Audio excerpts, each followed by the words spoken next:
¿Ya?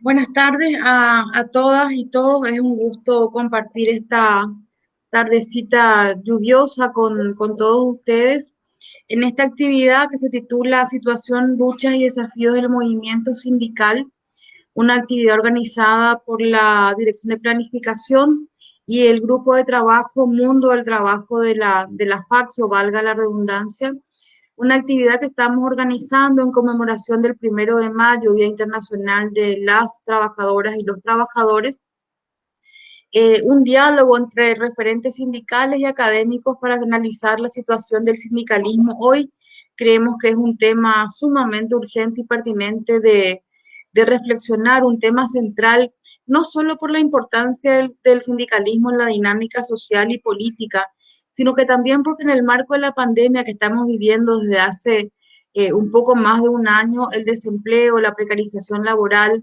la desaparición de puestos de trabajo, la sobreexplotación en otros casos ha ido en aumento en el marco de, bueno, de también una serie de denuncias sobre arbitrariedades patronales, sobre despidos. Entonces creemos que es un momento muy importante, más aún porque las políticas del gobierno no han estado orientadas a proteger justamente los puestos de trabajo, de garantizar el ingreso a muchas familias. Recordemos que hace poco salió un informe donde inclusive las tasas de pobreza han aumentado significativamente en el país. Es decir, no solamente no se ha garantizado eh, los puestos de trabajo, sino que tampoco el derecho a la salud o a la vida misma de muchas y muchos trabajadores. Entonces, en este marco queremos expresar nuestro reconocimiento al arduo trabajo del personal de salud y de todos aquellos que están sumamente expuestos en estos difíciles tiempos de pandemia que nos toca vivir. Así que bueno, ya por no perder mucho tiempo con esta breve introducción, me gustaría presentarles a quienes nos acompañan hoy, importantes referentes. Va a estar con nosotros Marciana Santander, ella es secretaria general del Sindicato de Trabajadoras Domésticas, Intradespi, que se conformó en el 2018. También con nosotros Santiago Ortiz de la Federación Sindical Mundial, una organización internacional que se conformó en 1945 y tiene presencia en más de 133 países. Eh, Santiago Ortiz, además de coordinador de la Federación Sindical Mundial en Paraguay, es miembro de la Confederación de la Clase Trabajadora y secretario adjunto del Sindicato de Periodistas del Paraguay.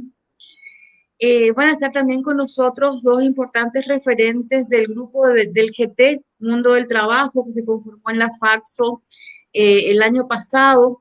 Por un lado, Raquel Schäfer, ella es doctora en Sociología por la Universidad Libre de Berlín, máster en Ciencias Sociales por la Universidad de Humboldt de Berlín también, y licenciada en Ciencias Sociales de la UNA.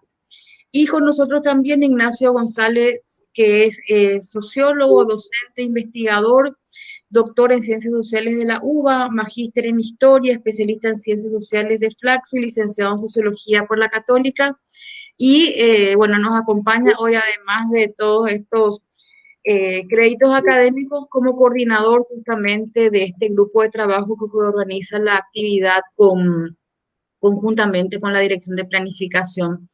Así que bueno, con estas importantes compañeros y compañeras, damos inicio a esta importante actividad que les recuerdo es en conmemoración del 1 de mayo.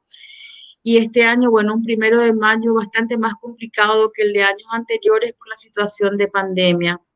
Así que sin más, le doy la palabra a Marciana, como decía, ella es secretaria general del Sindicato de Trabajadoras Domésticas. Así que todo tuyo el micrófono, Marciana. Bueno, gracias.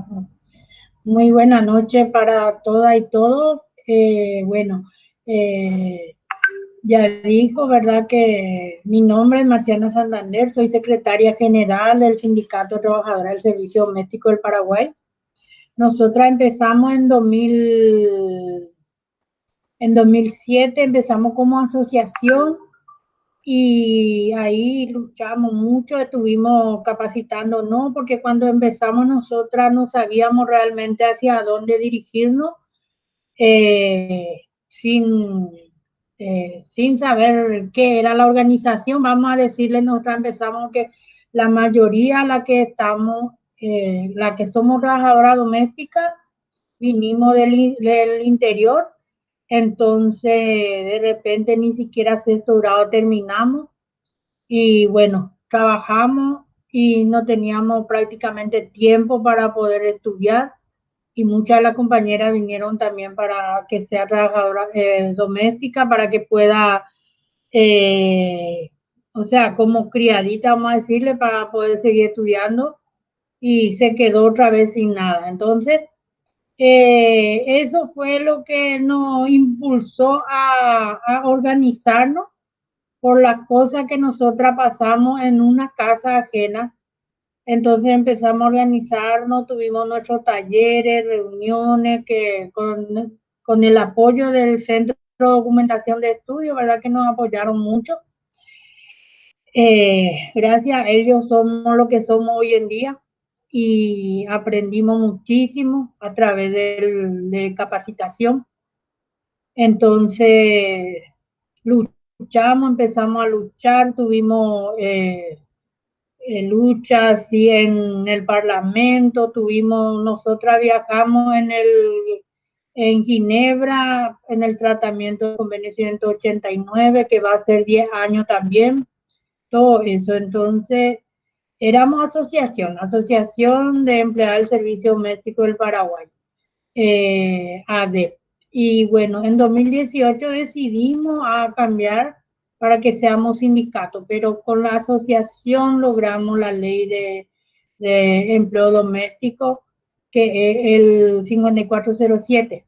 Y bueno, yo tengo acá le voy a leer acá y después puedo responder preguntas, ¿verdad? La situación de trabajadora doméstica en Paraguay. En Paraguay somos aproximadamente 250.000 trabajadoras domésticas. La mayoría somos mujeres cabezas de hogar. El 77% de la trabajadora de nuestro rubro está en informalidad, que es nuestra lucha también, porque muchas de las compañeras no se pudo jubilar porque no tenía seguro, no tenía contrato, nada. Entonces, esa es nuestra lucha y hasta ahora que después le voy a explicar.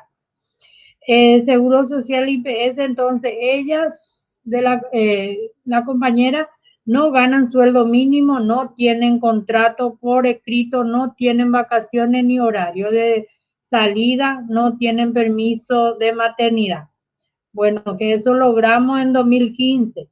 Con la pandemia la situación empeoró, a muchas de las compañeras le recortaron el salario, que nosotras como sindicato tuvimos muchísimo denuncias, que muchas de las compañeras se le bajaba y se le alzaba su salario. Y después ella también que se le suspendieron en su trabajo y otras que no tienen seguro, que no pudo cobrar nada, muchísima injusticia. Bueno, entonces, y la despidieron sin pagarle nada, entonces se aprovecharon mucho porque como si fuera que, como le voy a decir, como si fuera que una cosa no tenían los empleadores.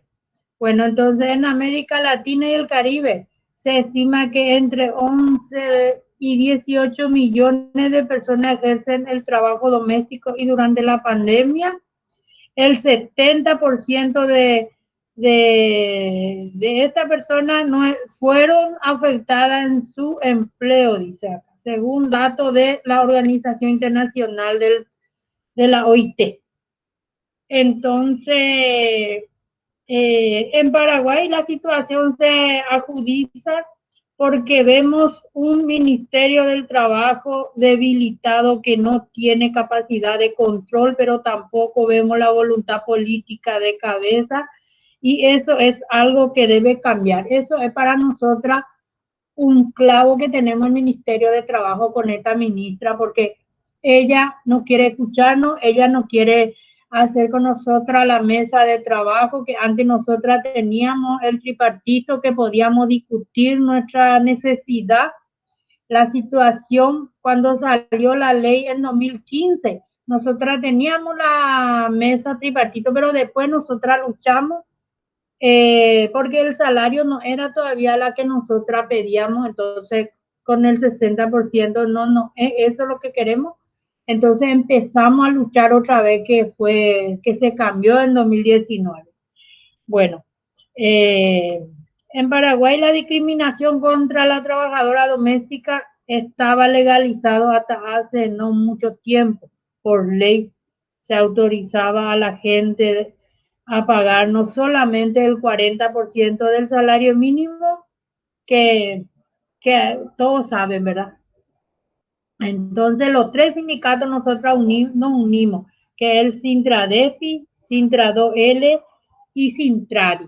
Que Sintradi está en Itapúa, la compañera Librada Maciel, que es la secretaria general de Sintradi, y nos unimos para poder lograr lo que ya logramos, ¿verdad? Entonces, eh, nos unimos en conjunto con otras organizaciones de sociedad civil, trabajamos para modificar la ley y terminar con la discriminación, que ahí le conté que era el CDE, CICSEP, también la gente de Falso que estuvieron también con nosotras, que cuando hicimos la manifestación, que nos apoyaron, también la compañera de ahí. Entonces, bueno, así logramos.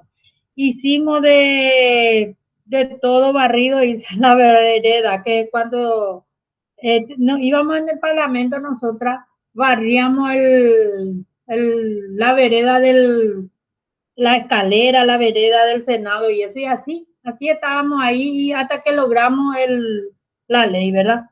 Entonces ahí nosotras le demostramos que nuestro trabajo vale y así logramos, ¿verdad?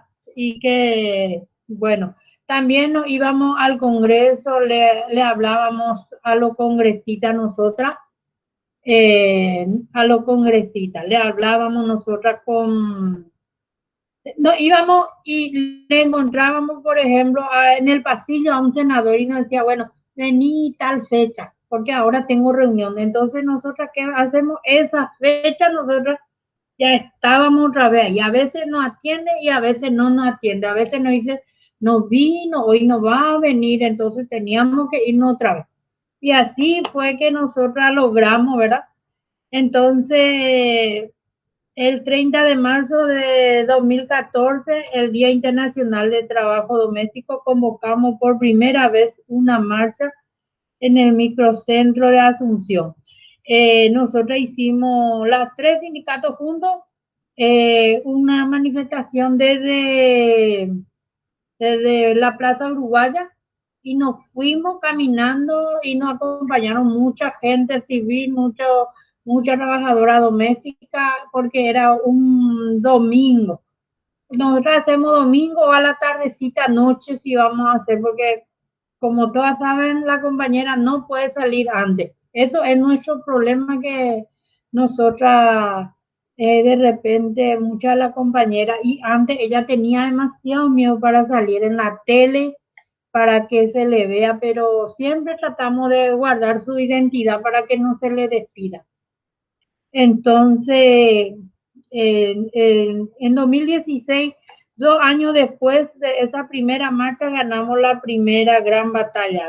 Logramos que se modifique la ley y que nos den casi todos los derechos como IPS, 8 horas de trabajo, vacaciones, y entonces tuvimos que seguir la lucha, porque ahí faltaba el salario mínimo, que es el artículo 10.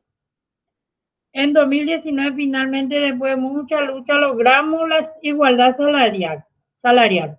Decíamos cuando eso que nosotras no trabajamos, perdón, no trabajábamos por 60% del salario mínimo que ya le comenté. Entonces empezamos a luchar y ganamos el 100% del salario mínimo. Pero entonces, acá le voy a explicar un poquitito. Ahora es lo que nosotras tenemos solamente para la que trabaja, por ejemplo, un mes completo es el salario mínimo, porque a muchas no le pagan el salario mínimo lo que trabajan, por ejemplo, por día. Eso, por ejemplo, alguna gana más, otro menos. ¿Y qué pasa ahí? Ahí lo que nosotros tenemos el problema que la compañera no puede acceder al seguro. ¿Y qué pasa ahí? Ella sigue en informalidad. Entonces, el día de mañana no se va a poder jubilar. Por ejemplo, las que ahora viene la compañera, las que son jóvenes que está entrando, va a seguir explotada, sin formalidad. Entonces, eso es nuestra lucha ahora. ¿Por qué eso? Porque 5407 se reglamentó y se reglamentó el pluriempleo, o sea, se puso el pluriempleo, pero, por ejemplo, una empleadora, si le contrata a Marciana eh, 3 veces a la semana y va a pagar por ella el, el seguro, va a pagar sobre el salario mínimo. Entonces, si Marciana trabaja 2 días en otra casa, igual el otro empleador tiene que pagar por ella eh, dos, sobre el salario mínimo otra vez por 2 días. Entonces, ¿quién sale ganando ahí? Gana el IPS. Entonces, eso es lo que nosotras necesitamos, trabajar con el Ministerio de Trabajo, con Seguridad Social, pero ellos no tienen voluntad para trabajar con nosotras, para poder ver cómo hacer, porque hay solución que se puede hacer, solo que ellos nomás no tienen voluntad. Tienen que poner un sistema donde cada empleador puede ir a pagar por cada trabajadora por su número de cédula y ahí paga por lo percibido. Entonces, bueno, ahora más importante y la más difícil que vamos a enfrentar, que se aplique efectivamente la ley de trabajo doméstico. Ya tenemos la ley, ahora necesitamos que la autoridad correspondiente impulse su aplicación y en este punto, algo muy importante es que ellos apenas unos meses después de logramos la ley, la igualdad salarial, sacaron una ley que no perjudica y que la ley de empleo parcial. Hoy el propio ministerio impulsa la ley y nuestra ley de trabajo doméstico se queda así. Por ejemplo, ellos sacaron, cuando salió la ley 6.338 del salario mínimo, del artículo 10 que se modificó, ellos sacaron un número más que el 39 y ellos, ese nomás, la ley de empleo doméstico parcial, dice, no tiene nada que ver con nosotros esa ley que ellos sacaron. Entonces, esos son nuestra lucha ahora, que se cumpla nuestra ley, porque ese nosotros logramos con nuestra lucha. No es que ningún político nos apoyó, pero como yo siempre le digo a ellos, no es ningún político que llevaba eso adelante, éramos la trabajadora doméstica la que estábamos al frente y al frente y atrás también, como yo digo, porque nadie nos decía, eh, usted viene y bueno, acá le vamos a dar para su pasaje o algo así. Nosotros teníamos que sacarnos para nuestro pasaje, nosotros. Si hace calor, si llueve, si lo que sea, hace frío, nosotros teníamos que estar ahí. Entonces, lo que ahora estamos viendo es que vamos a trabajar para poder conseguir otra vez esa mesa de trabajo con el ministerio, porque este año la OIT tiene que, nosotros como sindicato tenemos que enviar tipo una denuncia. Tenemos que ver y trabajar con personas profesional para ayudarnos en eso, que porque cuando hay encuentro grande, ellos dicen que todo está bien, pero no es así. Entonces, tipo una denuncia por el incumplimiento de la ley, porque según el convenio 189 está sobre la ley y en ese está todito el ¿cómo le voy a decir? La base de nuestra ley. Entonces, así estamos y tenemos que empezar a denunciar. El ministerio debe sancionar a quienes no cumplan la ley. Ellos tenían que sacar un comunicado para ayudarnos a nosotros, que la ley se tiene que cumplir porque ese fue nuestra lucha y sin embargo ellos están en contra de nosotros. Y nuestro mayor desafío ahora es reorganizarnos con la compañera y luchar para que se reglamente nuestra ley y se deje de hacer prevalecer la ley de empleo parcial. Hoy ponen como excusa y nuestra ley permite a los empleadores pagar con prorrateo, solo que no se cumple nomás. Es decir, su parte por el seguro de la trabajadora y entonces por eso usan la ley de empleo parcial. O sea, como le digo, a ellos les conviene más ese empleo parcial porque, por ejemplo, en ese empleo parcial nunca se va a jubilar una compañera porque solamente 2 turnos y en 2 turnos no va a sacar ni nunca salario mínimo porque tiene todo como se paga. Entonces no alcanza. Y seguimos nosotras nuestra lucha. En estos días tenemos nuestra radio y seguimos capacitándole a la compañera para poder ellos también sacar de ellos ese miedo y para que puedan reclamar. Porque como yo le digo, en esta pandemia nosotras recibimos muchísimo denuncia de los empleadores y la compañera que se quedaron en la calle porque la patrona tenía miedo, eh, no, porque ya no le va a poder pagar más y porque la pandemia le favorece a la empleadora, porque como ella también se quedó sin trabajo, la trabajadora también se puede quedar sin trabajo y sin nada.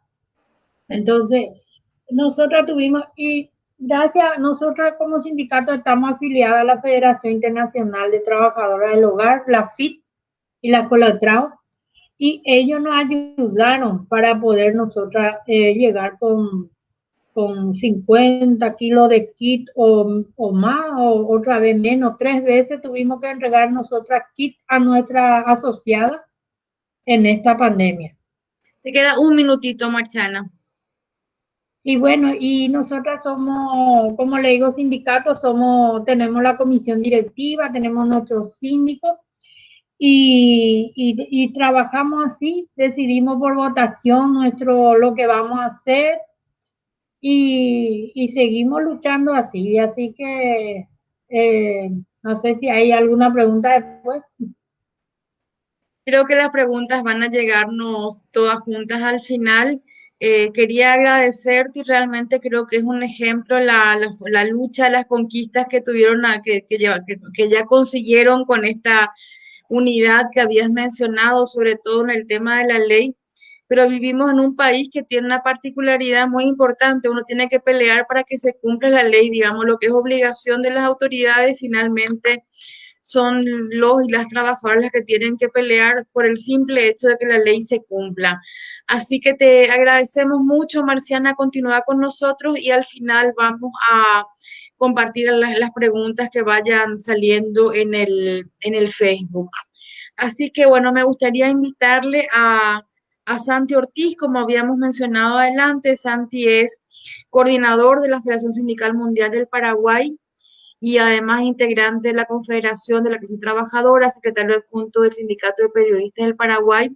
Y Santi va a hablarnos, bueno, de los desafíos del sindicalismo en tiempos de pandemia. Todo tuyo el micrófono, Santi. Gracias, Mariel. Muchísimas gracias a la Faxo y a los compañeros y compañeras que están con nosotros en el panel. Un gusto estar en contacto y poder debatir un poco acerca de este tema, ¿verdad?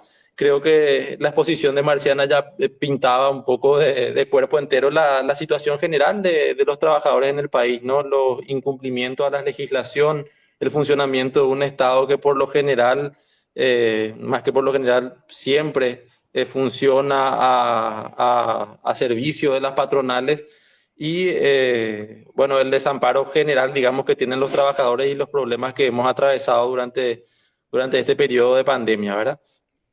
A mí me gustaría abordar un poco algunas cuestiones más, quizá más generales, ¿verdad? Pero que también tienen que ver con esto que contaba Marciana y con cosas que han pasado, por ejemplo, en el gremio nuestro, mi gremio de base, que, que son los trabajadores de la prensa, ¿verdad?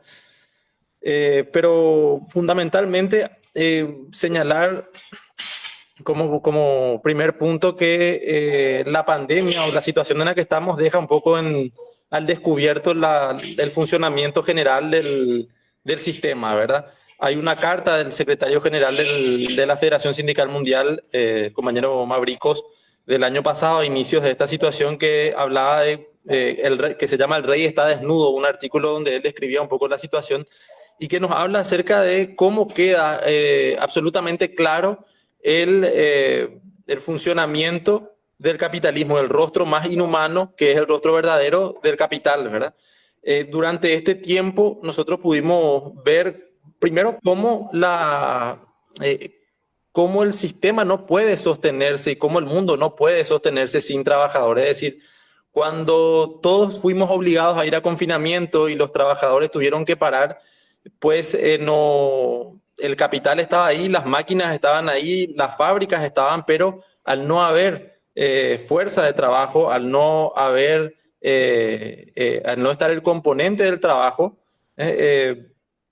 claramente eso se dejó de producir. O sea, nada puede producirse, nada puede sostenerse sin la existencia de la clase trabajadora. La clase trabajadora sigue siendo el motor fundamental que alimenta, que mueve la maquinaria completa, ¿verdad? Y eso, por más que se intente permanentemente ocultar y que se intente permanentemente minimizar la importancia de la clase trabajadora y el rol que tienen los trabajadores y las trabajadoras para sostener la vida en la humanidad, creo que la pandemia dejó absolutamente clara esa importancia, ¿verdad? Pero sin embargo también nos dejó claro, como decía hace rato, el rostro más inhumano del capitalismo. Y ahí voy un poco a un ejemplo que nos pasó a nosotros en el sector de prensa. Hace exactamente un año, nosotros, el 4 de mayo del 2020, hablábamos de 150 despidos en un solo día por parte de los dos principales grupos mediáticos de este país, ¿verdad? O sea, gente, patronales con suficiente capacidad para soportar una cuarentena o para soportar, y que encima ni siquiera es que dejaron de trabajar o tuvieron una merma muy grande en sus ingresos, ¿verdad? Quizá hayan tenido alguna merma, pero nada muy significativo. Sin embargo, eran los primeros que le soltaban la mano al trabajador y les dejaban expuestos al hambre, a la enfermedad, a la miseria, ¿verdad? Entonces, ante esa situación uno ve cómo el capital, digamos, funciona exponiendo al trabajador o sobreexplotando al trabajador a fin de asegurar sus tasas de ganancia. ¿Por qué? Porque lo que hicieron no es trabajar menos. O sea, ellos echaron patronales como el Grupo Bierzo, el grupo Sucolillo, el Grupo Cartes, que finalmente en este año despidieron a más de 350 personas, ¿verdad? Siguieron funcionando, siguieron acumulando ganancia basados en la sobreexplotación de los trabajadores que quedaron. Entonces ahí se da una situación que para nosotros es clave, que es que el ajuste por parte de las patronales vino en precarizar aún más las condiciones de trabajo, en aumentar la explotación, la sobreexplotación sobre los trabajadores y las trabajadoras que quedaron con empleo, porque hubo una reducción enorme de puestos de trabajo en la realidad, ¿verdad? Nosotros ya, de hecho, veníamos, o sea, la pandemia lo que hizo fue profundizar una serie de problemas que tiene el modelo productivo, digamos, paraguayo, el capitalismo en Paraguay, que tiene, por ejemplo, a 2 millones de trabajadores en la informalidad, o sea, trabajadores que están trabajando en condiciones precarias, ¿verdad?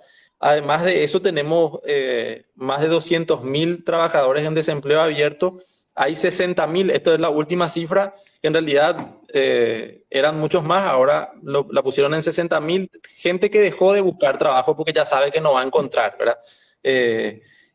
Continúan, en un momento dado llegamos a alrededor de 100.000 suspendidos, ahora continúan 10.000, más de 10.000 como suspendidos y ahora volvió a aumentar con estas nuevas restricciones, ¿verdad?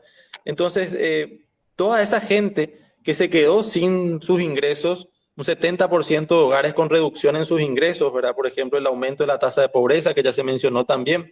Toda esa gente dejó de tener ingresos, dejó de trabajar. Sin embargo, las grandes patronales, el gran capital siguió acumulando, ¿verdad? Y esto a nivel global y también se vio acá en Paraguay, en donde los sectores más concentrados de la economía siguieron siendo beneficiados. O sea, los bancos, los sectores de la agroexportación y otros sectores de la economía más concentrados siguieron ganando muchísimo dinero a costa de la sobreexplotación de los trabajadores y las trabajadoras. Generó también esta situación un aumento de la precarización del trabajo, de las condiciones de trabajo. ¿Por qué? Porque la gente se vio obligada a aceptar las condiciones más precarias a cambio de poder por lo menos tener algún tipo de ingreso. ¿Por qué? Porque el Estado no te garantizaba absolutamente nada. En el caso de los trabajadores informales, se le daba un 500.000 del PTO que alcanzó alrededor, creo que 4 pagos. Y con 500.000, por supuesto, no, eso no alcanza para absolutamente nada, ¿verdad? Y nadie va a vivir con 500.000 guaraníes al mes y mucho menos va a vivir con 2 millones de guaraníes durante un año, que es lo que se estuvo pagando, ¿verdad? En el caso de los trabajadores suspendidos, muchos, como nos enteramos ahora hace poco, fueron obligados a seguir yendo a trabajar a pesar de estar suspendidos, y otros no tenían certeza de realmente cuándo iban a cobrar, porque el IPS pagó todos los meses la mitad de un salario mínimo. O sea, si vos estabas ganando y te mantenías con tu familia con un ingreso de 4 millones al mes, pasaste a tener un ingreso de 1 millón y piquito al mes. Con lo cual, evidentemente, no podés sostener tu nivel de gasto y tus condiciones de vida. Y, por supuesto, uno se ve forzado a aceptar condiciones más precarias de trabajo a fin de tratar de mantener o de mejorar un poco al menos los ingresos, ¿verdad? Entonces, esto nos muestra, digamos, cómo el capital fue descargando el peso de la crisis sobre los trabajadores y las trabajadoras, ¿verdad? Y así también hay otros indicadores que nos muestran la desnudez del rey, ¿verdad? El rey está desnudo. ¿Por qué? Porque los países centrales siguen acumulando vacunas, por ejemplo, ¿verdad? En la lógica del capital no se liberaron las patentes de las vacunas, y no solamente no se liberaron, sino que se imposibilita a los países en vías de desarrollo acceder a vacunas. Los pueblos hoy no tienen acceso a las vacunas porque los países centrales han acumulado 2 y hasta 3 veces las dosis de vacunas que necesitan para cubrir a su población, ¿verdad? Realmente es una locura que nos muestra cómo funciona el capital, ¿verdad?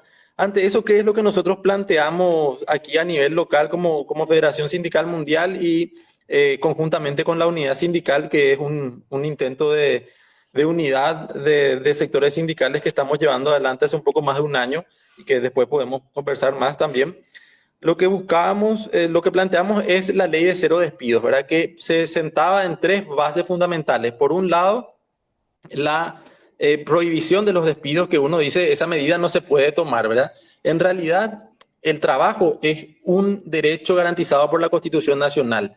Este tipo de medidas como la prohibición de despidos se tomaron en otros países, o sea, se tomaron en Argentina, se tomó en España, se tomaron en otros países donde sí se logró hacerlo, ¿verdad? O sea, no es algo, si bien para nosotros puede sonar muy difícil, no es algo que sea descabellado, sino que tiene, digamos, sustento, ¿verdad? Se basaba en la prohibición de despidos, la garantía de la libertad sindical, haciendo que todo sindicato que postule ante el Ministerio del Trabajo para conformarse como tal, como sindicato, pueda ser inmediatamente reconocido y aprobado y pueda tener capacidad de interlocución. ¿Qué se buscaba con eso? Habilitar realmente un elemento que es fundamental según la propia OIT, que es el diálogo social, ¿verdad? El diálogo tripartito, que aquí en Paraguay en realidad no existe, lastimosamente. Ese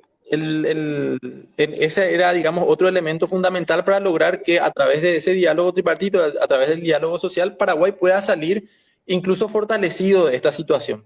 Y la tercera pata era crear un fondo que sea de ayuda real a las pequeñas, medianas, microempresas que generan alrededor del 70-75% del trabajo en Paraguay, ¿verdad? Digo apoyo real porque si bien se crearon estos créditos FOGAPI y compañía, en realidad esos fondos terminaron en los bancos. Lo que hicieron fue decirle a los bancos, ustedes pueden usar más plata de la que tienen pensado usar, nosotros les garantizamos, pero la plata nunca llegó a las empresas y nunca eso sirvió para garantizarle el salario o el puesto de trabajo a los trabajadores y las trabajadoras, ¿verdad? Lastimosamente esta ley fue rechazada, fue cajoneada por el Congreso Nacional, tampoco la impulsó el Ejecutivo, a la que también le hicimos llegar, pero creemos nosotros que es un antecedente importante al momento de decir en qué se tendría que basar una campaña de protección al trabajador, a los trabajadores y de impulso a la formalización para tratar de reducir estos 2 millones de trabajadores que están en situación de informalidad, que están expuestos hoy a perder el trabajo y a quedar sin ningún tipo de protección, porque no hay un sistema de protección social para esta gente, no existe. Entonces, el trabajo es el único que puede darnos ese nivel de organización para generar un sistema de protección social y creemos que si se impulsa con este tipo de medidas se pueden garantizar que estos sectores, los sectores que están en la micro, pequeña, mediana empresa, el sector servicio, pueda, por ejemplo, acercarse a un patrón a decirle al Estado, necesito la ayuda, y el Estado le diga, nosotros te vamos a ayudar, pero para que te ayudemos vos, ponerle a tu trabajador en IPS, garantizarle el puesto de trabajo al trabajador y pagarle lo que corresponde, que trabaje como corresponde, y nosotros te ayudamos, ¿verdad? Como se hizo en todas partes. Sin embargo, y acá volvemos a cómo esta crisis deja, digamos, pinta de cuerpo entero no solamente a la incapacidad de gestión del gobierno, sino también a su voluntad política. La voluntad política del gobierno no es esa. La voluntad política del gobierno no funciona ni siquiera para favorecer a las patronales micro, pequeñas y medianas, sino a las grandes empresas para seguir concentrando el capital. O sea, el gobierno no tiene voluntad política y está negado, por ejemplo, a ponerle coto a la ganancia excesiva y a la mafia de los empresarios del transporte. Por eso hoy permite una regulada y permite que los empresarios del transporte te metan 100, 200 personas en un colectivo expuestos todos al contagio, ¿verdad? No está dispuesto, por ejemplo, a ponerle también límites a la ganancia de las grandes farmacéuticas. Por eso permitió que los remedios desaparezcan y se vendan en el mercado, entre comillas, negro, ¿verdad? Al cuádruple del precio que realmente tendría que ser, ¿verdad? Y así podemos continuar citando varios sectores donde el Estado no está dispuesto a proteger al trabajador, sino que está dispuesto a proteger el lucro de los grandes capitalistas, ¿verdad? Digamos, ese es el diagnóstico y que nos muestra que la voluntad política, la línea política del gobierno y de su partido, del Partido Colorado, es la defensa del capital, ¿verdad? Por sobre los intereses de los trabajadores y las trabajadoras. Un minuto, Santi. Ok, para citar un poco algunos de los desafíos también en que nos encontramos, problemas para poder movilizarnos, evidentemente no podemos hacer lo que sabemos hacer, que es salir a la calle, por lo general no podemos hacerlo, problemas para poder tener asambleas en los lugares de trabajo, o sea, la deslocalización, el trabajo remoto, digamos, el home office y compañía, genera nuevos inconvenientes y genera que no podamos encontrarnos, lo cual también es un problema para la organización sindical, ¿verdad?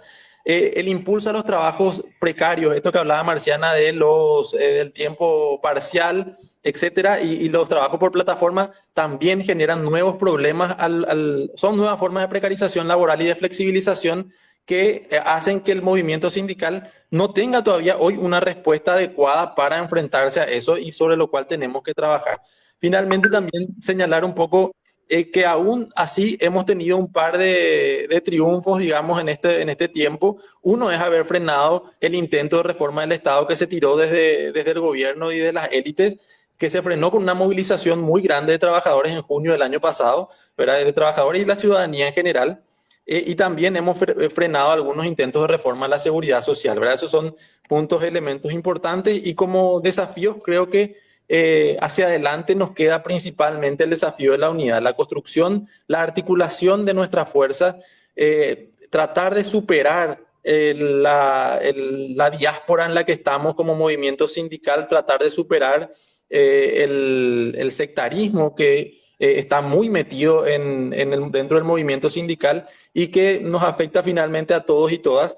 Y a partir de eso tratar de construir un movimiento sindical que tenga un proyecto político que defender, que no solamente se movilice por sus intereses económicos inmediatos, sino que defienda un proyecto político de país que sea mucho más inclusivo, que sea incluyente de todos los sectores.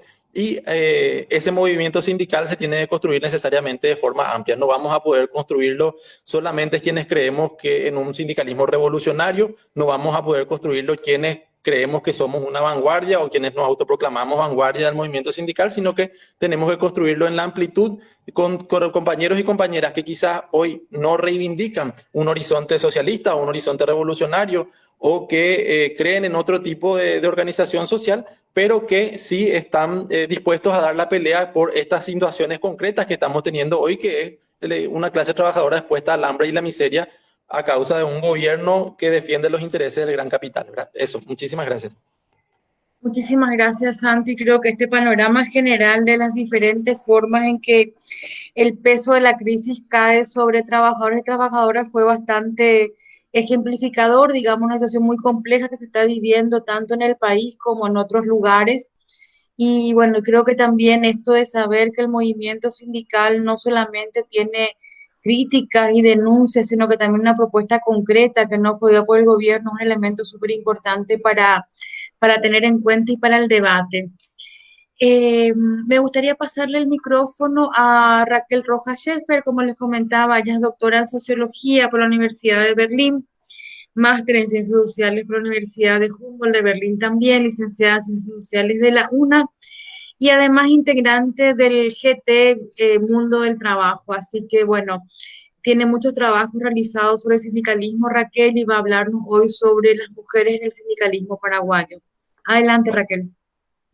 Muchísimas gracias, Marieli. Muchísimas gracias por la invitación a participar hoy. Realmente una alegría y un gusto estar acá como egresada de esta casa de estudios y también como representante del GT Mundo del Trabajo. Quería compartir con ustedes una investigación, los resultados de una investigación que llevé a cabo el año pasado con la colaboración también de Paola Ferraro, quien también es egresada de esta casa de estudios. Y tengo una breve presentación para compartir, que estoy intentando eh, compartirla acá. No sé por qué me estoy encontrando con problemas.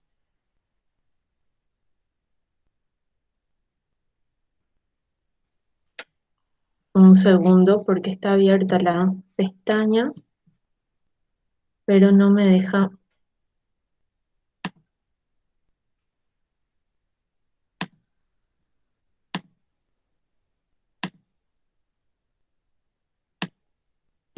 Es posible que no tengas habilitado, Raquel, el compartir pantalla. No sé si la administradora puede habilitar esa función. Está habilitada, Raquel, si querés mandarme y intento proyectar yo porque estás habilitada. Ok, no sé si quieren pasar entonces a Ignacio y yo lo arreglo con Perla en el interín para no perder tiempo. Ya, perfecto. ¿Te parece, Ignacio? Sin problema, sin problema.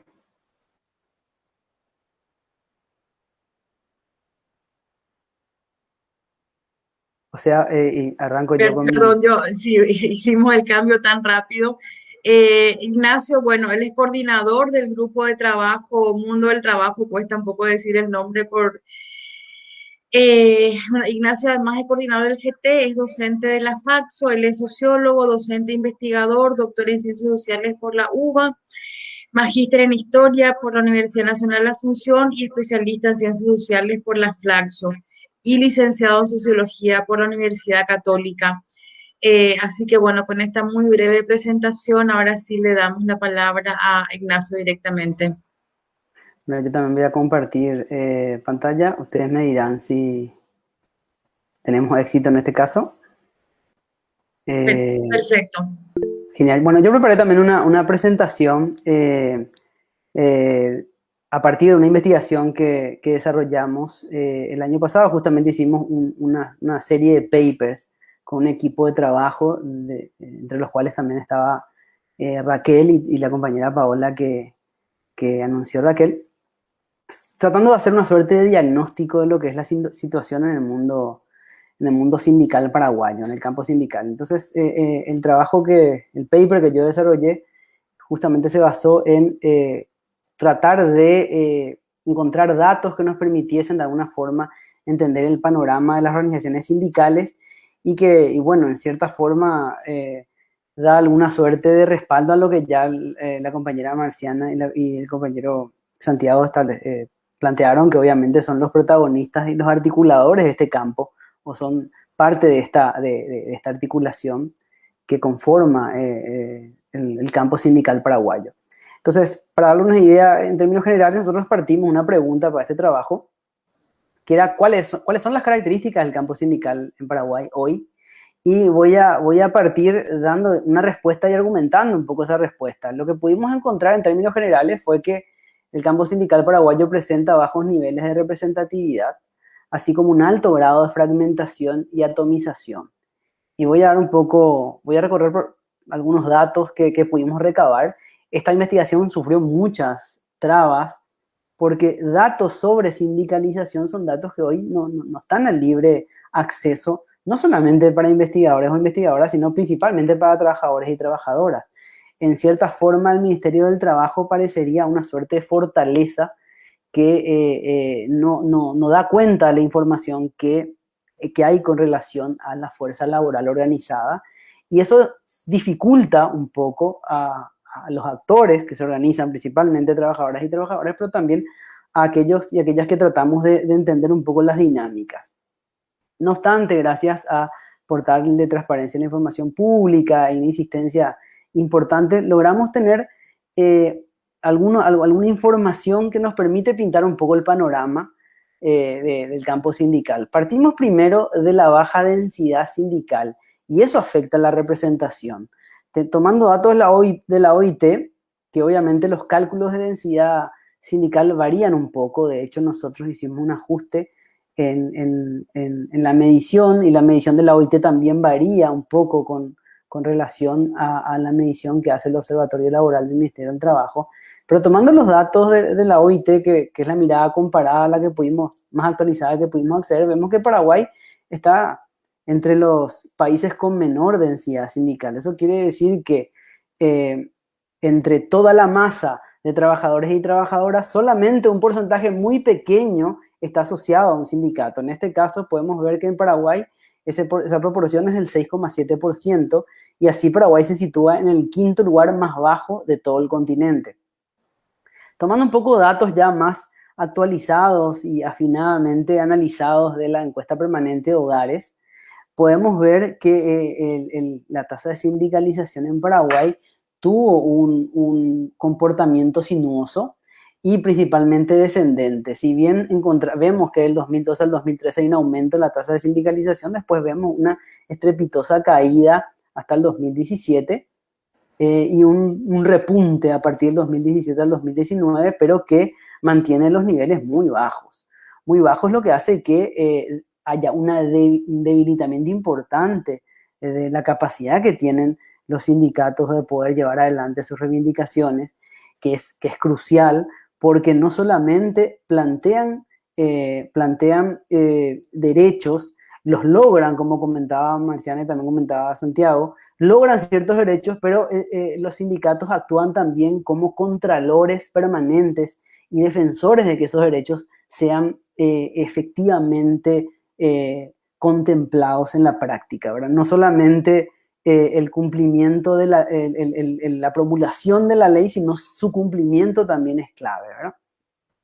Entonces, el nivel de densidad sindical es lo que permite de alguna manera ganar esa representación efectiva y generar los canales de participación, porque finalmente los sindicatos van a ser estas grandes plataformas de articulación de la fuerza laboral de trabajadores y trabajadoras y representación efectiva de esto, ¿verdad?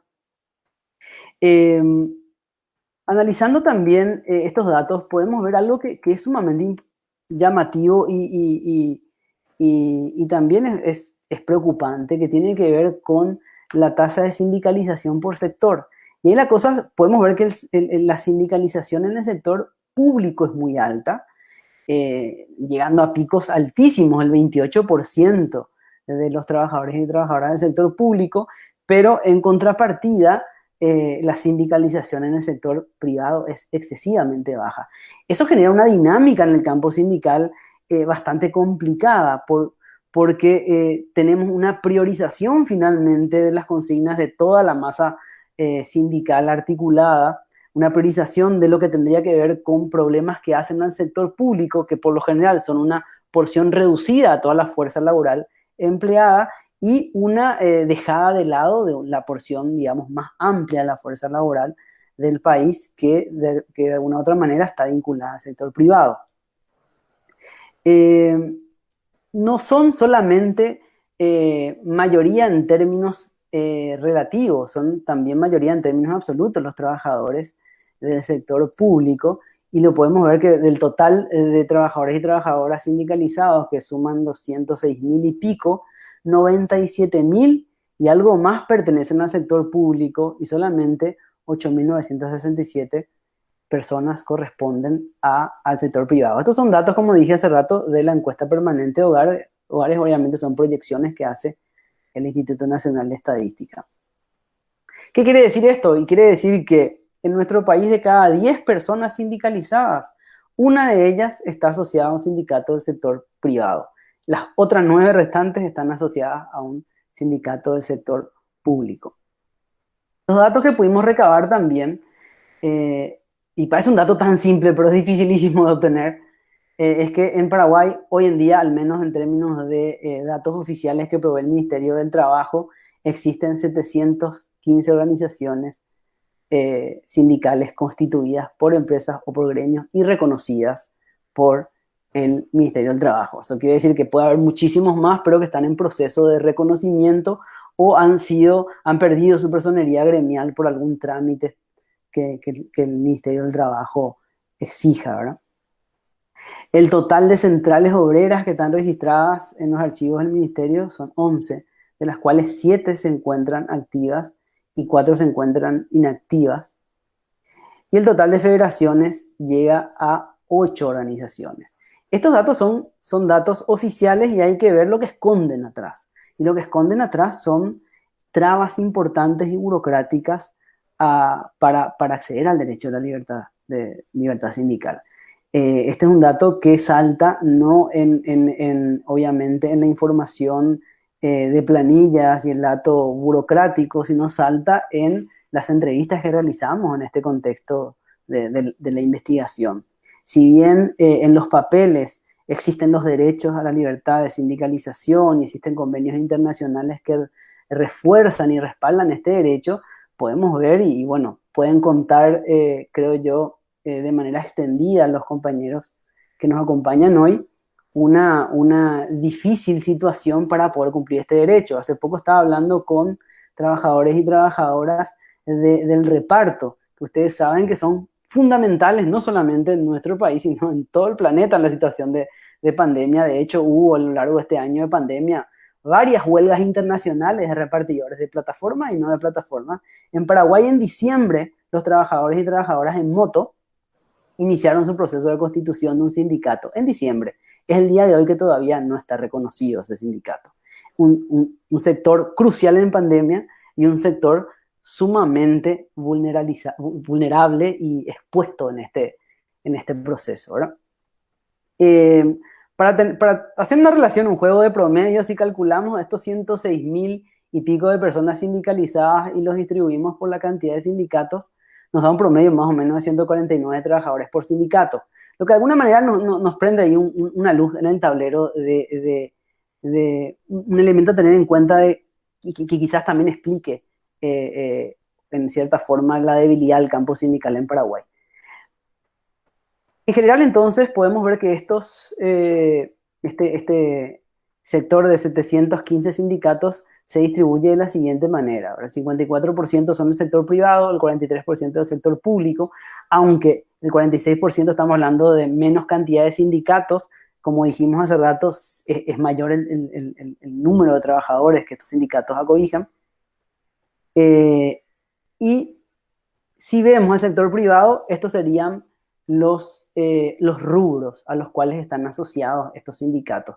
Llama la atención, obviamente, el sector de pesca, porque uno diría, estamos en una potencia mundial de pesca, que tenemos 161 sindicatos, mucho más que, por ejemplo, la cantidad de sindicatos de industria o de la salud o de la educación, y eso quizás tenga que ver más directamente con las políticas de subsidio que hay en los periodos de veda, y que justamente de alguna forma potencia la articulación, pero también la alta fragmentación de ese sector, donde cada sindicato va articulando a un sector pequeño, un puchito, para hablar en términos más coloquiales, de trabajadores y trabajadoras de la pesca que se articulan para obtener el subsidio.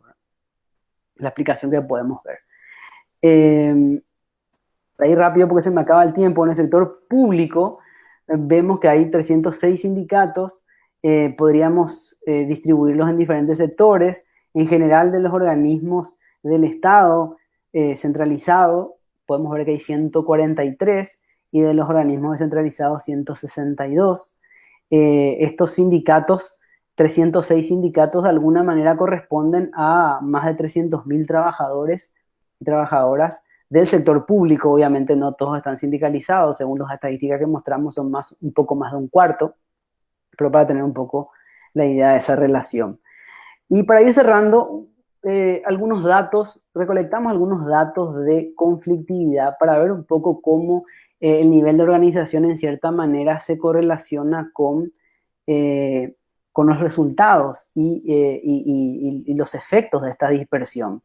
El grado de fragmentación y atomización del campo sindical, como bien veníamos diciendo, provoca una dispersión a la hora de las negociaciones.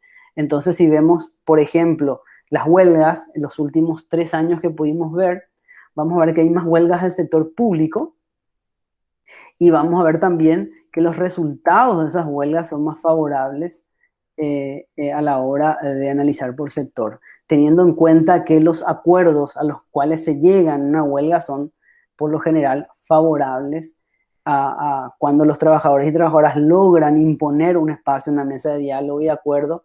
Por lo general consiguen colocar algunas de sus demandas en discusión, y cuando desactivan la huelga de manera unilateral por la debilidad, eso termina siendo perjudicial. Entonces, considerando ese criterio, vemos que también en el sector público hay una mayor efectividad de esto, y que obviamente tiene que ver por este aumento de la densidad sindical que encontramos en el sector. ¿Cómo superar esta situación? Una pregunta en términos generales, y que en verdad tratamos de ofrecer la pregunta y discutir cuáles podrían ser caminos de resolución, más todavía compartiendo el espacio con compañeras y compañeros que son protagonistas de la articulación de este sector, como Marciana y Santiago. Por un lado, en las entrevistas que desarrollamos, son recurrentes testimonios que hablan de aspectos individuales, o sea, de características muy personales de tal o cual líder o de tal o cual práctica, que lleva a fenómenos que conocemos muy bien, como el prebendarismo, el caudillismo y la colusión con sectores políticos determinados. Pero hay otros enfoques y hay otras explicaciones que no solamente están asociadas a muchos de los entrevistados y muchas de las entrevistadas, a sus declaraciones, sino también una parte importante de la bibliografía académica sobre el tema, que tiene que ver con cómo se va construyendo la institucionalización del campo sindical, y cómo de alguna manera a lo largo del proceso de constitución de los marcos normativos que regulan las relaciones entre capital y trabajo en cada país, se van generando estos marcos institucionales que moldean de alguna forma a las organizaciones sindicales y al campo sindical. Y parecería que aquí hay algunas claves explicativas que por lo menos se podrían colocar en debate, colocando como hipótesis que son los marcos normativos, en cierta forma, los que hoy en día van a potenciar o facilitan una suerte de dispersión, que de alguna forma no presentan ciertas características que en otros países vemos, como son la representación obligatoria de los sectores mayoritarios, o la sindicalización por rama en vez de la sindicalización por empresa, que de alguna manera permite que la articulación de trabajadores y trabajadoras no se atomice. sino que se concentre y que se dé esto que decía Santiago, una discusión en el seno de la clase obrera o la clase trabajadora organizada, no solamente en torno a sus reivindicaciones gremiales, sino inclusive en torno a sus reivindicaciones políticas, ¿verdad? De alguna manera, los marcos normativos van de alguna forma delineando la cancha donde este juego de articulación y de disputa se generan, y es interesante ver cómo muchos dirigentes y muchas dirigentes ya van viendo que los marcos normativos vigentes en Paraguay potencian este tipo de dispersión. Son pocos los casos, como los que cuenta Marciana, de sindicatos que se articulan y convergen en uno solo, entendiendo la necesidad de aunar esfuerzos, ¿verdad? Son pocos y muchas veces esas articulaciones duran poco tiempo, y lo podemos ver en la historia paraguaya de las centrales, para tener una idea nada más, ¿verdad? En democracia, como ustedes saben, antes de democracia teníamos una sola central, luego surgen dos más importantes, críticas, y tenemos durante buena parte de la transición democrática, o los primeros años de la transición democrática, tres centrales que después se van fracturando y armando esta constelación de articulaciones sindicales que tenemos hoy en Paraguay. Bueno, y por aquí voy cerrando la presentación, y bueno, abierto a debates y preguntas, respuestas con los compañeros y las compañeras. Genial, muchísimas gracias, Ignacio. Uno sabe de la fragmentación del movimiento sindical, pero cuando uno ve los datos así, realmente causa mucha impresión, digamos, ese alto grado de dispersión que hay en general. Así que bueno, muchas gracias por esa presentación. Raquel, probamos a ver si tenemos suerte con la presentación desde tu máquina, y si no, bueno, te hago el soporte. Muy bien, creo que ahora sí va a funcionar. ¿Me confirman si es que están viendo mi Perfecto, pantalla? ahí está. Sí. Súper. Si puedes ponerlo Bueno, en pantalla completa sería mejor. sí, creo que ahí está entonces. Ah, perfecto. Bueno, como les decía, les voy a compartir algunos resultados de este proceso de investigación que llevamos a cabo el año pasado con Paola Ferraro, y que también formó parte de este proyecto más amplio del cual les habló recién Ignacio, de sindicalismo en debate, que tuvo el apoyo de la Fundación Friedrich Ebert. Entonces, lo que a nosotras nos interesaba era ver un poco cómo está la participación de mujeres en el sindicalismo en Paraguay. ¿Y por qué es importante debatir sobre esto? Bueno, primero que nada, decir que no es solamente un tema que está siendo tenido en cuenta en Paraguay, sino que es un tema que tiene bastante cobertura a nivel internacional y regional, y no solamente desde un punto de vista académico o desde investigaciones sociales, sino también desde los mismos sindicatos. Y en este sentido, acá les comparto los resultados de una encuesta que llevó adelante la Confederación Sindical Internacional sobre igualdad de género en los sindicatos que la conforman. Y como pueden ver en la pantalla, realmente a medida que uno va fijándose no tanto en la membresía, no tanto en la cantidad de asociados y asociadas en el sindicato, sino mirando un poco más arriba en la pirámide, digamos, en las posiciones de tomas de decisiones o de liderazgo, la cantidad de mujeres que participan va disminuyendo. Y esto es visto como un problema, y como un problema que hay que abordar. ¿Y por qué es visto como algo problemático? Bueno, si el sindicalismo quiere elegirse como una organización que busca la justicia social y representar y luchar por más derechos para toda la clase trabajadora, eh, podemos decir que si las mujeres no son tenidas en cuenta, es dejar afuera prácticamente a la mitad, ¿no?, de esta clase trabajadora. Y al mismo tiempo, si las mujeres no toman puestos de liderazgo o no están representadas en puestos donde se pueden tomar decisiones, muchas de las problemáticas que las afectan de manera desproporcionada no pueden ser tenidas en cuenta, porque, bueno, quienes están al frente realmente no entienden estas dinámicas. Y sobre esto voy a volver con un ejemplo concreto un poco más adelante. Pero bueno, fue en este contexto que también nos interesaba ver, bueno, cuál es la situación del Paraguay. Y lo que hicimos fue, a partir de 3 ejes de análisis, intentar contestar a esta pregunta, ¿no? O sea, por un lado nos interesaba a un nivel un poco más cuanti, más de números, ver cómo estamos en participación de mujeres en el sindicalismo paraguayo, en tanto afiliadas y en tanto dirigentes.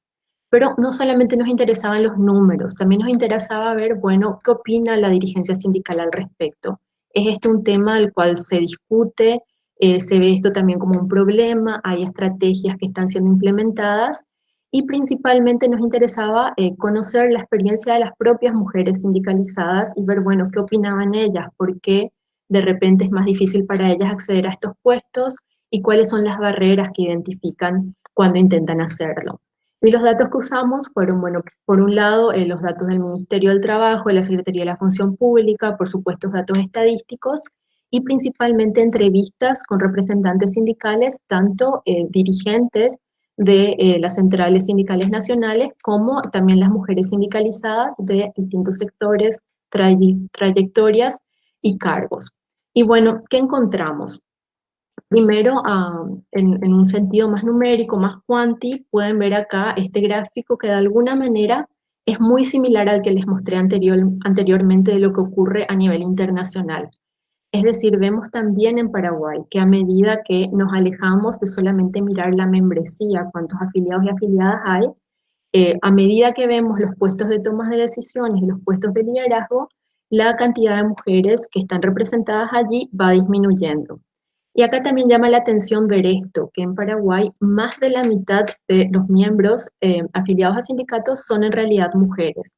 Es decir, hoy en día podemos romper un poco con este preconcepto de que el sindicalismo es una organización masculina, al menos al nivel de las bases, como vemos a medida que vamos escalando un poco en esta pirámide, sí la cantidad de mujeres va disminuyendo.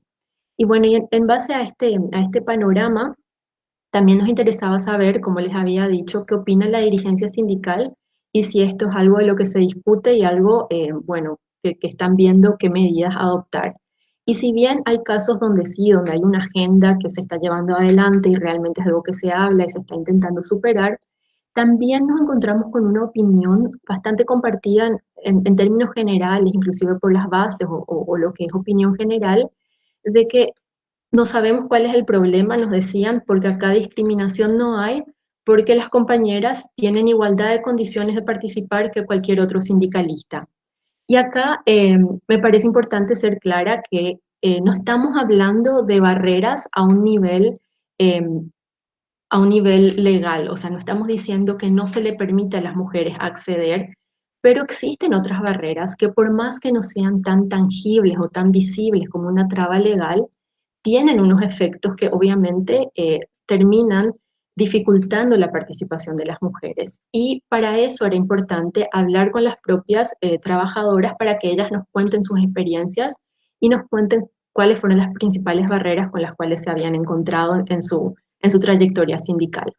Y bueno, la primera barrera y la que absolutamente todas nuestras entrevistadas nos mencionaron son las responsabilidades familiares. Y acá creo que no estoy diciendo nada nuevo. O sea, todos sabemos que a un nivel social, hasta hoy en día, todo lo que tenga que ver con el cuidado del hogar y sus miembros está visto como una responsabilidad prácticamente solo de las mujeres. Y bueno, también tenemos datos estadísticos que secundan esto, o sea, no es solamente lo que las entrevistadas nos dijeron cuando hablamos con ellas, sino que, por ejemplo, mirando a los datos de uso del tiempo, podemos ver que en Paraguay en promedio, las mujeres dedican 3 a 4 veces más horas por semana al trabajo doméstico no remunerado.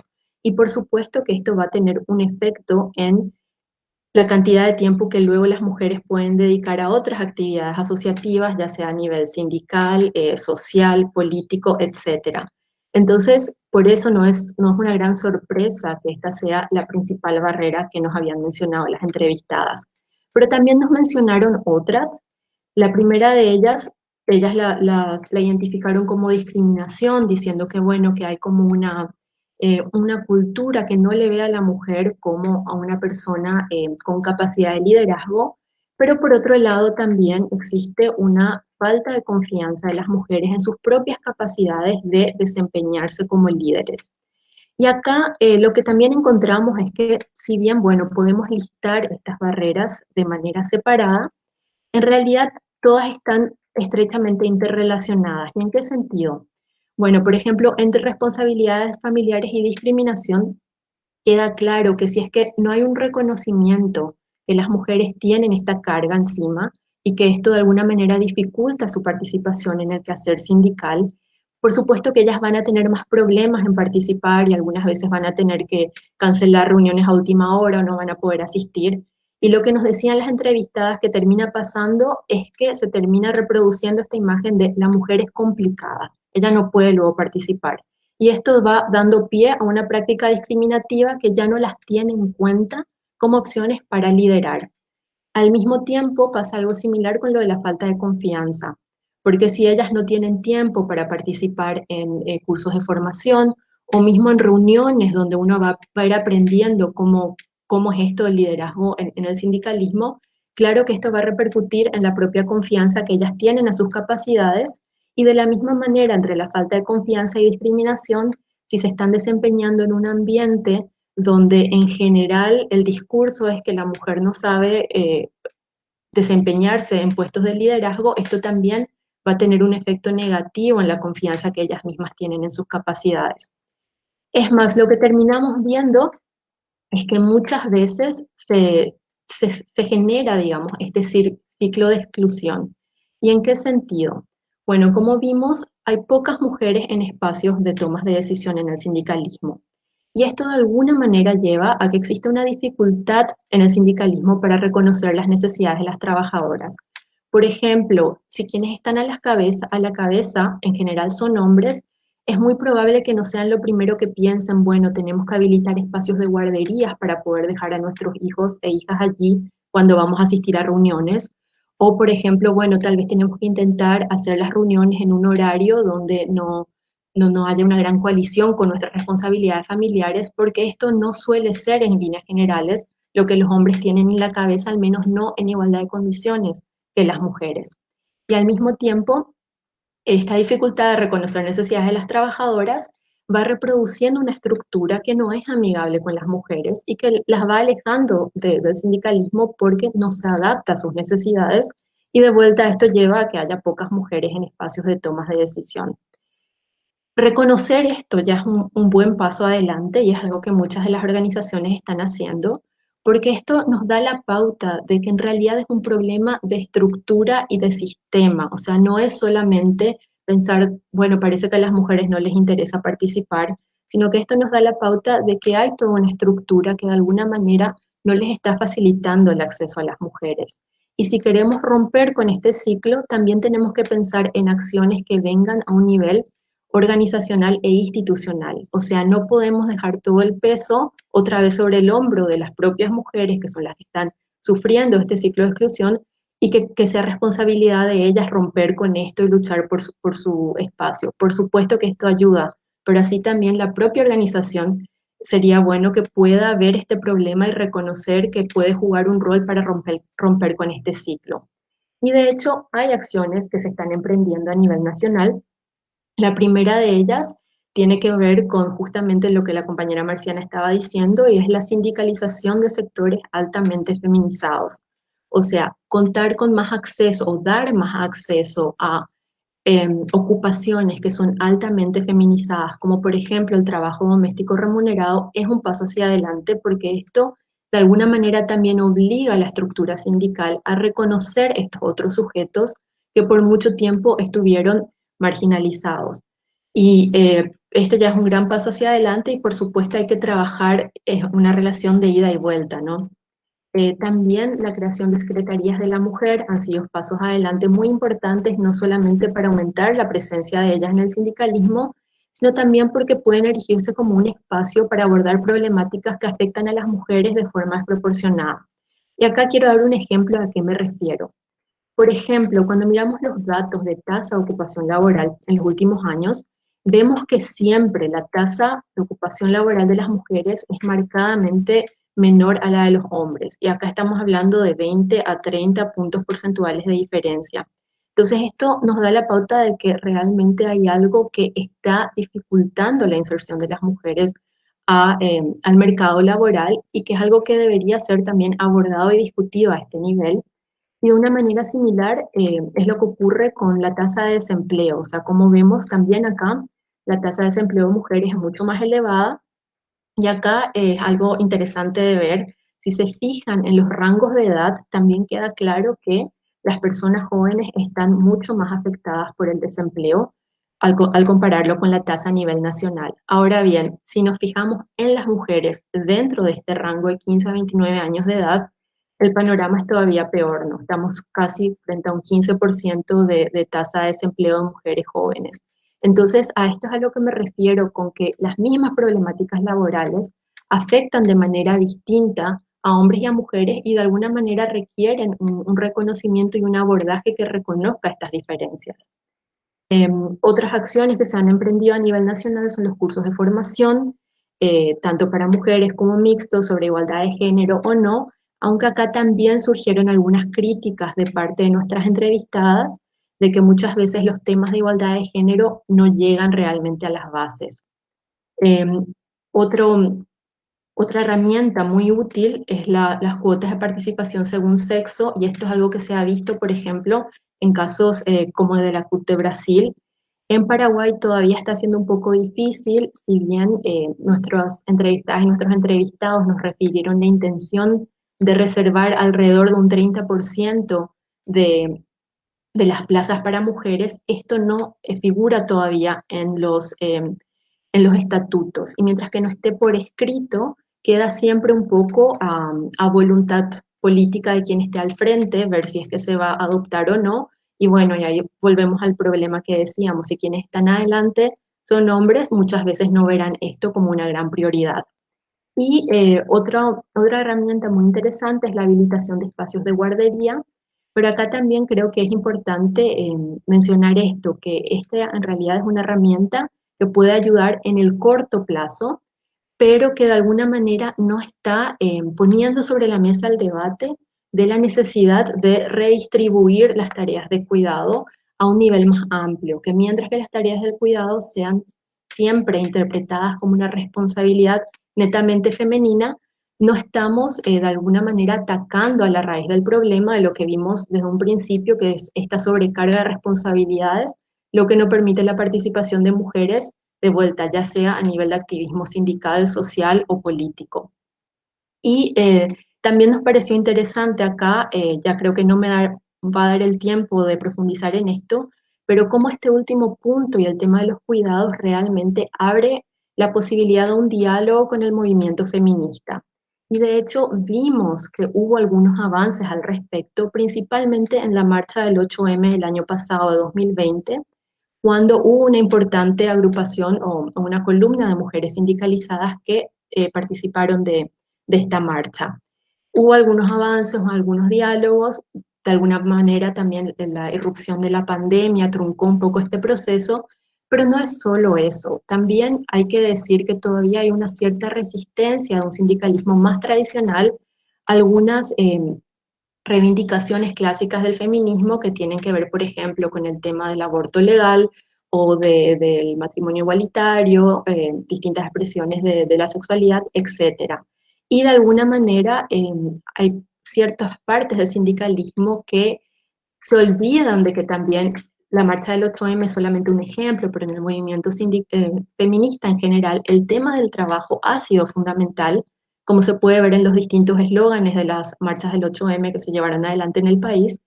Y claro, existen distintas reivindicaciones y no todas van a coincidir al 100% con el movimiento de los trabajadores, pero así también como el movimiento sindical es un movimiento amplio, así lo es el movimiento feminista y estaría interesante centrarnos en aquellos puntos de convergencia como el tema del trabajo, el tema de los cuidados y otras experiencias regionales como el caso paradigmático de Argentina han demostrado que cuando estos movimientos pueden trabajar juntos, realmente es en grandes beneficios de ambos. Y bueno, ya cerrando solamente esto, como decía Ignacio, algunas de las recomendaciones que vinieron a colación con las entrevistas son, por ejemplo, esto de institucionalizar las medidas para no retroceder en avances, poder poner en los estatutos el tema de las cuotas, tener también una un abordaje más sistemático del tema de las guarderías, ampliar el alcance de cursos de formación en igualdad, habilitar un diálogo con el movimiento de mujeres y, por supuesto, esta inclusión de juventudes y actores sociales que han sido excluidos tradicionalmente del movimiento sindical. Y con esto cierro y ojalá que tengamos tiempo para discutir. Muchas gracias. Muchísimas gracias, Raquel. Realmente súper interesante. Yo no conocía el estudio, creo que es un aporte fundamental tanto para la dirigencia sindical como para la propia Faxo. Así que bueno, muchísimas gracias. Realmente estos obstáculos que estabas mencionando, que encontraste en el estudio, dan cuenta, digamos, de las imposiciones del patriarcado para facilitar realmente y potenciar la participación de las mujeres en todos los espacios. Teníamos 3 preguntas, 2 ya fueron respondidas. La primera era, bueno, cómo acceder a las investigaciones. Raquel ya puso el link en el Facebook, así que eso está. Hay una pregunta que entiendo que es para todos y todas. ¿De qué explicación se puede esbozar para entender la poca reacción de los sindicatos ante la precarización laboral y el cierre de fuentes de empleo? Creo que es una pregunta abierta que sería muy bueno tener la opinión de todos ustedes. Y también había una pregunta sobre sobre los trabajos y la presencia por género en los tipos de empleo, pero ya fue respondida finalmente en la exposición de Raquel. Así que bueno, estas son los aportes que habíamos tenido, las dudas de parte de participantes en este importante panel. Así que bueno, yo les daría, si les parece, unos 5 minutitos en general para reflexionar sobre esta pregunta que queda en la mesa sobre, bueno, por qué hay poca reacción de sindicatos ante la situación de precarización en el marco de la pandemia. Y si, bueno, si además quieren hacer algún tipo de intercambio de opiniones entre lo que ustedes mismos fueron exponiendo, pueden usar esos 5 minutos finales cada uno. Si quieren, podemos empezar en el mismo orden, ¿verdad? Vamos con Marciana, Santi, Ignacio y Raquel. Y bueno, aprovecho a decir que hubo muchas felicitaciones y saludos fundamentalmente para Marciana, también para Santi, hasta donde pudimos llegar, pero resaltar eso, digamos, mucho apoyo a la lucha que viene llevando adelante Marciana y el Sindicato de Trabajadoras Domésticas. Adelante, Marciana. Gracias. Bueno, nuestro sindicato fue muy duro para nosotros durante la pandemia. No fue fácil organizarnos. Como le estaba diciendo, la utilización de la computadora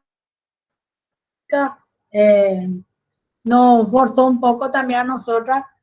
Los jóvenes de hoy en día, por ejemplo, manejan rapidísimo estas cosas. Entonces, nos dificultó un poco, ¿verdad?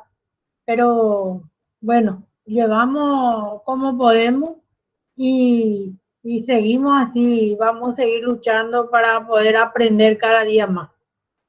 Entonces, la pandemia a nosotros, como le digo, fue muy difícil la situación del sindicato porque llegó un momento de que llegamos también a nosotras en desesperación por nuestras compañeras. Entonces, y tuvimos más asociadas durante la pandemia porque ellos sabían que nosotras le estábamos ayudando a la compañera con la gestión ante el ministerio. Entonces, como antes nosotras empezábamos también en boca en boca, ellos saben de nosotras y empezaron a llamarnos. Pero fue desesperante también para nosotras. Bueno, eso es lo que yo les puedo decir y le quiero agradecer a Falso y también le quiero comentar que nosotras como sindicato que le estaba comentando que somos 3 sindicatos, Sintra2L, Sintradepi y Sintradi, vamos a estar trabajando o capacitándonos con el proyecto de extensión universitaria de Falso. Vamos a estar también en estos días y a lo mejor vamos a volver a encontrarnos ahí. Así que muchas gracias a todos. Muchísimas gracias vos a Marciana y bueno, contá con el apoyo nuestro para lo que hiciera falta. Santi, Gracias, Mariel. sí, tus comentarios sobre esto, bueno, ¿por qué la poca reacción de los sindicatos? Creo que Marciana nos contó, digamos, el nivel de precarización absoluta y bueno, te escuchamos ahora.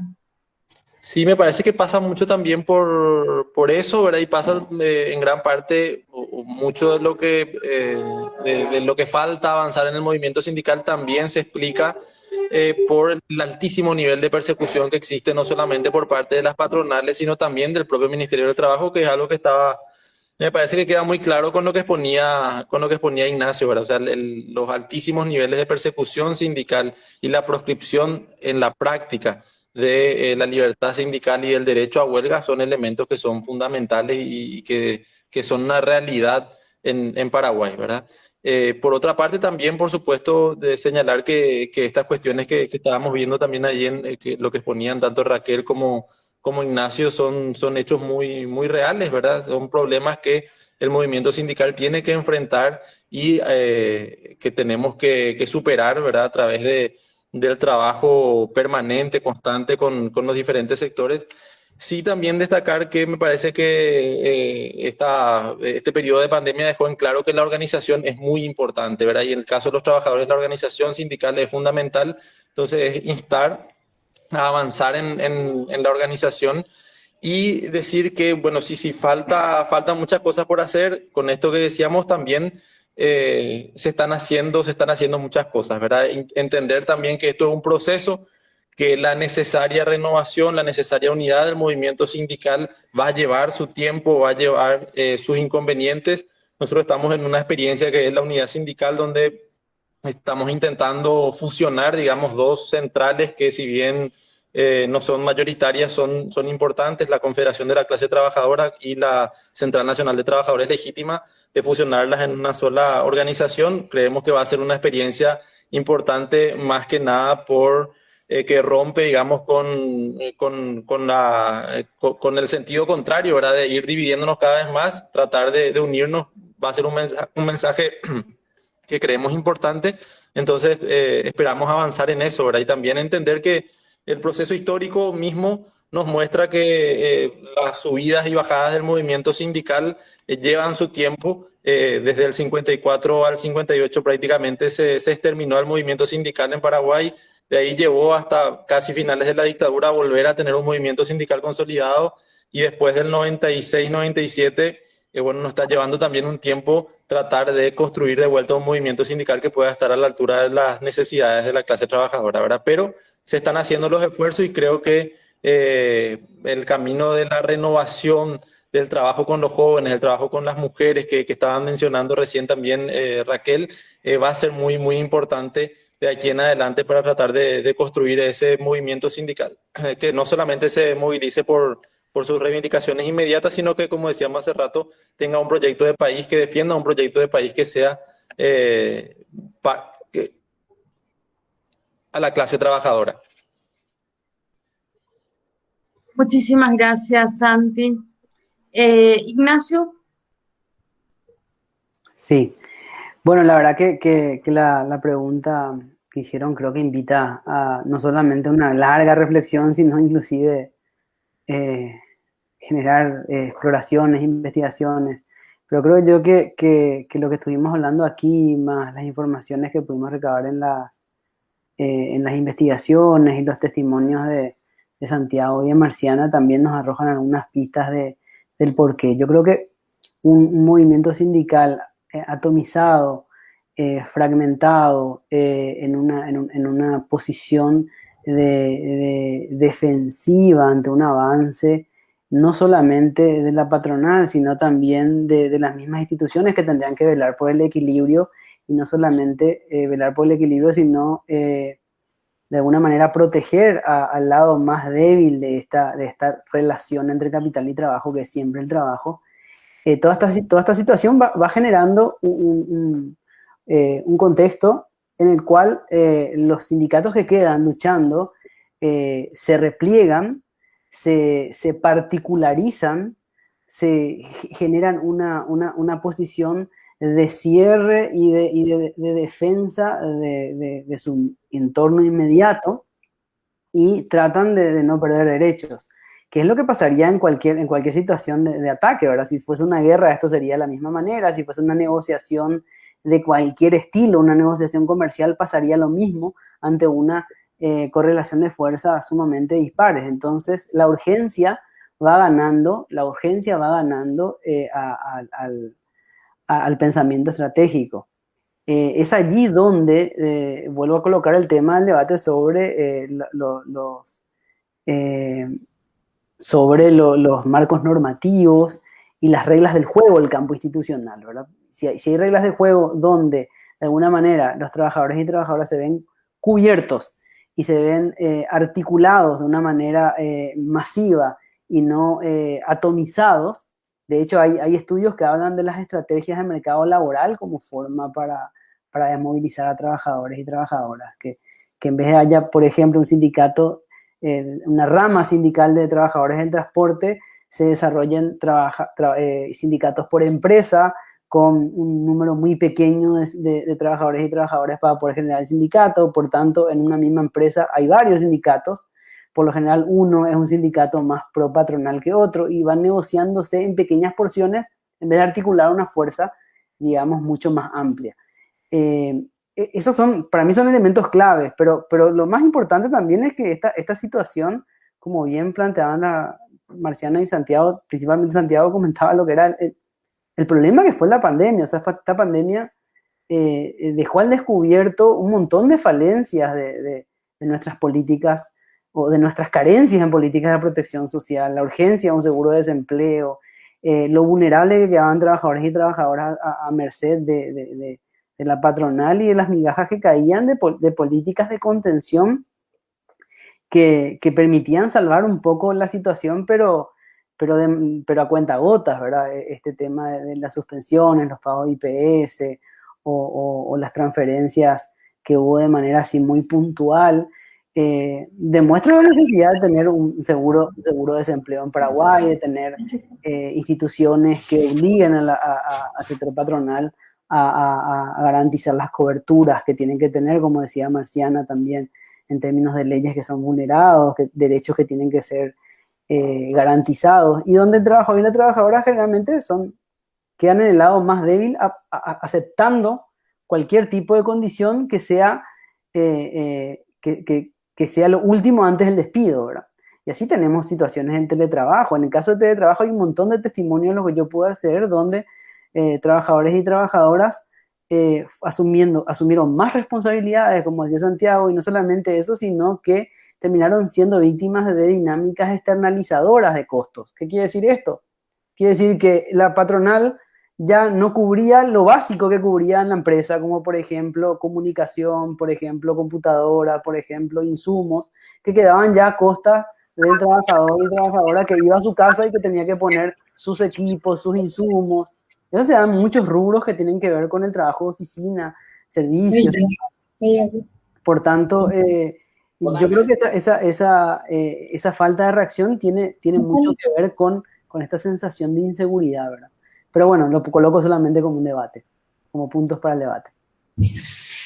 Bueno, muchísimas gracias realmente a todas y todas. Creo que esto de poder contar con las voces de los protagonistas directos de importantes luchas, como el caso de Marciana, con todas las conquistas que tuvieron, y creo que hay un elemento clave, es como, bueno, la unidad sindical, aunque sea por hechos concretos, permite saltos significativos. Este gran diagnóstico que nos planteaba Santi, digamos, de la precarización laboral, cómo se vino dando, cómo realmente el peso de la crisis recae en la clase trabajadora. Estos datos, bueno, de la fragmentación que nos dio Ignacio, pero también, digamos, de poder mirar con mucho más detalle cómo está el movimiento sindical Y bueno, a mí particularmente me pareció sumamente relevante este estudio que nos presentó Raquel, porque no lo conocía, del peso, y yo diría cómo el patriarcado afecta de una manera directa la participación de las mujeres. Me parece que, bueno, que da cuenta de un tema que tiene que estar súper presente en la FACSO, tanto acompañando las luchas del movimiento sindical como también integrando estudios y reflexiones y la práctica concreta dentro de las diferentes asignaturas y materias para que, bueno, para que reflexionemos de qué está pasando en el país. Yo ya tomo la palabra, Ignacio, como coordinador del GT. Creo que el tema de teletrabajo ameritaría un espacio de reflexión compartida. Todas y todos, incluyendo docentes de la FACSO, estamos con esta situación, digamos, de que cómo cambia la dinámica laboral. Así que bueno, yo le insto al grupo de trabajo en el que también está Raquel a que a lo mejor podamos organizar un espacio de encuentro sobre qué implica el teletrabajo, sobre otras formas que se vinieron dando de profundos cambios que va afectando muy lentamente, pero con mucha velocidad al mismo tiempo, las condiciones de trabajo en general. Así que bueno, yo les agradezco una vez más. El debate, por suerte, queda grabado en la página del Facebook, así que va a ser un muy importante para la reflexión, y al mismo tiempo, bueno, ojalá que a Marciana y a Santi les haya sido útil compartirnos estas informaciones y también escuchar las demás ponencias. Yo con eso, bueno, doy por cerrado este espacio que, como decíamos al comienzo, es en conmemoración al 1 de mayo, unos pocos días después, que esperamos que vaya siendo parte de la reflexión colectiva académica dentro de la Facultad de Ciencias Sociales. Así que, bueno, muchas gracias a todas y todos, y también a quienes pudieron acompañarnos eh, permanente, digamos, durante todo el panel en la noche de hoy. Bueno, muchas gracias, ojalá nos volvamos a encontrar muy pronto y bueno, cuídense. Gracias. Gracias, igualmente. Chao, muchas gracias. Muchas gracias. Muchas gracias.